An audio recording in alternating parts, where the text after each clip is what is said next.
আজকে দেশভক্ত বলে যে চ্যানেলটা আছে, ওটা শুভেন্দু অধিকারীর বিরুদ্ধে একটা বিশাল ভিডিও নামিয়েছে। তাতে শুভেন্দু অধিকারীর বিরুদ্ধে যত অভিযোগ, নরেন্দ্র মোদী ওই সেই নারদা স্ক্যামের পর শুভেন্দুর ভিডিও নিয়ে ব্যঙ্গ করছেন যে এইভাবে টাকা রাখা, তারপর আবার সেই ভিডিওটা দেখাচ্ছে সেই শুভেন্দুকে এখন তিনি আশীর্বাদ করছেন, কারণ তিনি এখন বিজেপির ওয়াশিং মেশিনে হোয়াইট হয়ে গেছেন, রাইট? তো মানে শুভেন্দুর যা যা নেগেটিভ দিক আছে সেটা নিয়ে দেশভক্ত একটা ভিডিও করেছে।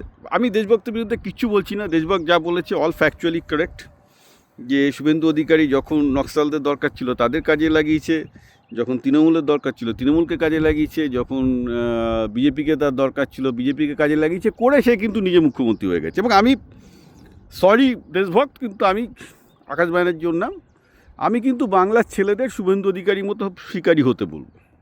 এসব আইডিওলজি ফাইডিওলজি আমিও বলেছি কোনো মানে হয় না।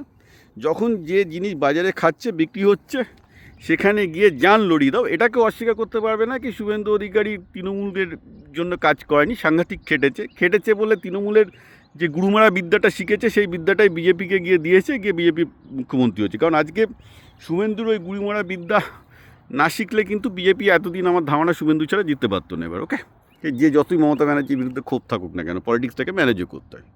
তো শুভেন্দুর কাছ থেকে বাঙালি ছেলের এটা শিখতে পারে, যখন যেটা করবে মনোযোগ দিয়ে করবে, প্রচণ্ড খেটে করবে, তারপর দেখবে যখন সেই জিনিসটার প্রতি হাওয়া যদি না থাকে বদলে যেখানে হাওয়া আছে চলে যাও, নিজের ক্যারিয়ারটা চলে গেল, সে নিজে মুখ্যমন্ত্রী তো হয়ে গেল, রাইট?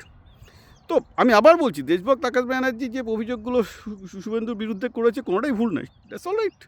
কিন্তু বাঙালি ছেলেদের অ্যাটলিস্ট শেখা উচিত যে ওইভাবে শান্তিনিকেতনী ব্যাগ পাকড়ে থেকে লাভ নেই, খাটতে হবে। যে পার্টিতেই যাও, যে কোম্পানিতেই যাও, শিখবে, শিখে সেই কোম্পানির বিরুদ্ধ কোম্পানিতে চলে যাও, বিরুদ্ধ কোম্পানিতে চলে গিয়ে যা গুরুমারা বিদ্যা শিখেছো সেটা লাগিয়ে সেই কোম্পানি সিও হয়ে যাও। এই তো সোজা শুভেন্দুর ওদিকে, ঠিক আছে? তো এইসব আদর্শবাদ ঝাঁটা মারো, বাঙালি আদর্শ করে প্রচুর ডুবেছে।